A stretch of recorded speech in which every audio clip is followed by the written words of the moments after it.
साथियों, प्रहरी मुंबई न्यूज़ से मैं जावेद शेख और इस वक्त हम मुंबा देवी विधानसभा में हैं और यहाँ के कांग्रेस के वरिष्ठ नेता जैद खान साहब हमारे साथ हैं। आज हमारा मुद्दा है इलीगल कंस्ट्रक्शन को लेकर। जैद भाई, प्रहरी मुंबई न्यूज़ में आपका स्वागत है। क्या कहना चाहेंगे आप इलीगल कंस्ट्रक्शन को लेकर? देखिए, मुद्दा तो ये होना चाहिए कि मुंबई महानगर पालिका और आवाम किस तरीके, आज आपने खबर में देखा होगा कि हमारे चीफ मिनिस्टर शिंदे साहब खुद सड़कों पर आकर रोड का और सारी चीज़ों का मुआयना कर रहे हैं। हालात बहुत ख़राब हैं।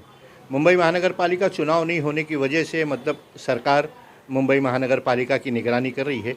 इकबाल सिंह चहल को उन्होंने वार्निंग दी है कि मतलब कुछ दिनों में ये सारे महकमे, जो गंदगी है, सड़क है, ये सारी चीज़ें साफ़ होनी चाहिए।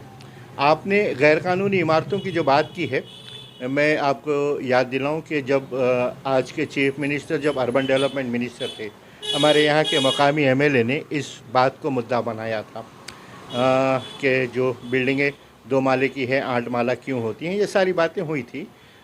उस वक्त चीफ मिनिस्टर ने आश्वासन दिलाया था कि हम ऐसी गैरकानूनी इमारतों को नहीं बनने देंगे। अब सूरत हाल ये है कि हमारे यहाँ इस तरीके की गैरकानूनी इमारतों का काम शुरू है। जो बन चुकी वो जाने दीजिए। उसकी जो ये गैरकानूनी इमारतें जो लोहे पे बनती हैं उसकी उम्र कितनी होती है वो जाने दीजिए। लेकिन आज के सियासी माहौल में जिस तरीके के हालात हैं उसमें आप अगर देखेंगे, एक नूह का वाक़या हुआ, जाने दीजिए। जो गैरकानूनी इमारतें बन रही, सबसे पहले तो वो लोग ज़िम्मेदार हैं जो इन इमारतों में घर खरीदते हैं। हमारे यहाँ सदफ़ बिल्डिंग का वाक़या हुआ, सदफ़ बिल्डिंग के वाक़े में ये हुआ, सारी सियासी लोग तो अपाहिज नज़र आते हैं जो भी हैं। किस वार्ड में आती है ये बिल्डिंग? ये सी वार्ड में आती है।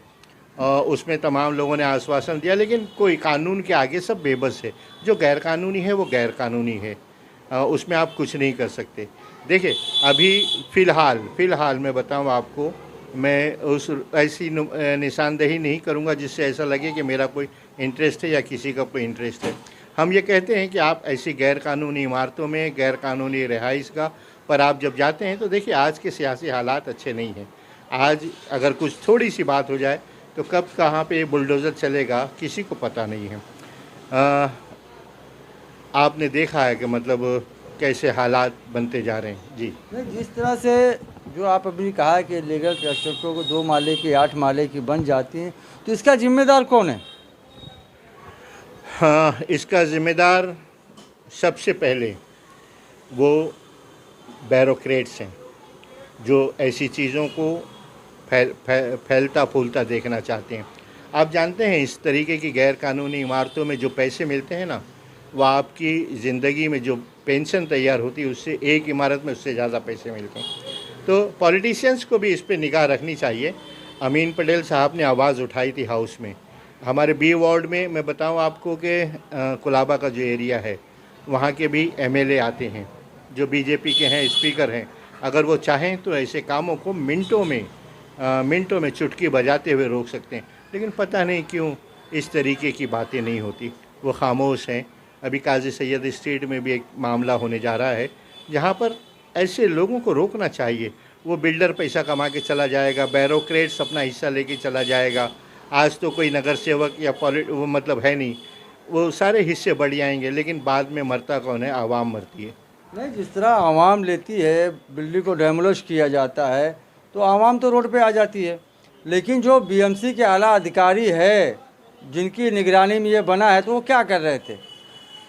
और जो बिल्डर है, जो जिन्होंने बना के लोगों को बेचा है, गरीब आवाम है, पैसा नहीं है, ठीक है, ले लिया, पैसा नहीं है, लेकिन जब डेमोलिश हुआ, वो घर से बेघर हुआ, तो उन बिल्डरों के ऊपर क्यों कार्रवाई नहीं होती और वो बीएमसी अधिकारियों पे क्यों कार्रवाई नहीं होती? देखिए, पिछले एक वाक़या मैं बताऊं नोएडा का, जहां पर एक बड़ी इमारत गिराई गई थी। गुलाम नबी आज़ाद की मुझको वो तकरीर याद है जिसमें वो कहा था कि ज़िम्मेदार वो ऑफिसर्स भी हैं जिनकी निगरानी में ऐसी गैर कानूनी इमारतें बनती हैं, उनको सज़ाएँ हुई। लेकिन यहाँ पर जो सज़ाओं का जो वो है, वो पूरी सज़ा मिलती है उस मकीन को, उस रिहाइश को ख़रीदने वाले को। बाकी तो ब्यूरोक्रेट्स और पॉलिटिशियंस पे कोई इसकी आँच नहीं आती। सब मरता जो है वो, अभी देखिए ना, अभी एक इमारत गिरी, मतलब 2-3 साल पहले की इमारत गिरी थी, 19-20 लोग शहीद हुए थे उसमें। क्या हुआ? एक वो एक्स ऑफिसर्स को आपने सस्पेंड किया, ख़त्म हो गई बात। नहीं, जैसे अभी आपने कहा है कि यहाँ के जो मुंबा देवी के एमएलए अमीन पटेल ने आवाज़ उठाई, तो जो इस वक्त ये बन रही थी उस वक्त कहाँ थे अमीन पटेल? और उसके बाद अभी आपने कहा कि कुलाबा विधानसभा में बी वार्ड में काजी सैयद स्ट्रीट में भी एक काम चालू हो रहा है, तो क्या आप लोगों ने उसके लिए कंप्लेन किया या कुछ कार्रवाई की? देखिए, आज चीफ मिनिस्टर ने इकबाल सिंह चहल को बात की है कि सड़कों में जो गड्ढे हैं वो भर जाने चाहिए, सफाई हो जानी चाहिए। बीएमसी का जो महकमा है वो किसी की सुनता उनता नहीं है। उस वक्त भी हाउस में उठी थी बातें, सीएम ने भी बात की, आज के सीएम और उस वक्त के अर्बन डेवलपमेंट मिनिस्टर ने इस पर काम करने की कार्रवाई की थी, लेकिन ऐसा लगता है कि बीएमसी का जो अमला है उसकी चमड़ी बहुत मोटी है।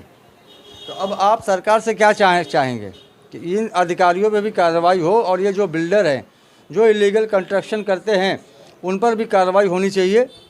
नहीं, मैं तो सिर्फ ये चाहता हूँ कि आप सिर्फ रहम करो उन पर जो उसमें मकान खरीदते हैं, उन पर रहम करिए। आप ब्यूरोक्रेट्स को आप और उसको तरक्की दे दो, पॉलिटिशियंस को और तरक्की दे दो, जो लेकर मरते हैं ना लोग, उन पर आप मेहरबानी करिए, उन पर रहम करिए। सरकार पता नहीं क्यों मतलब इस मामले को, अच्छा अफसोस ये होता है कि सिर्फ मुस्लिम इलाकों में ही क्यों बनती हैं ये सी गैर कानूनी इमारतें।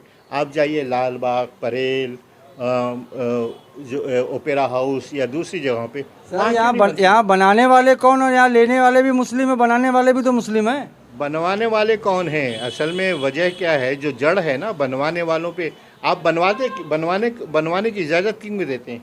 आप बनवाना बंद कर दें, वैसे ही बंद हो जाएगी ये सारी चीज़ें। चलिए ठीक है, तो अभी आप देखिए हमारे साथ मुम्मा देवी कांग्रेस पार्टी के वरिष्ठ नेता जैद खान साहब हमारे साथ थे। बड़े अच्छी बात कही इन्होंने कि बनवाने ही नहीं देना चाहिए और जो लोग उसमें रहते हैं उन पर रहम किया जाए। प्रहारी मुंबई न्यूज़ से मैं जावेद शेख।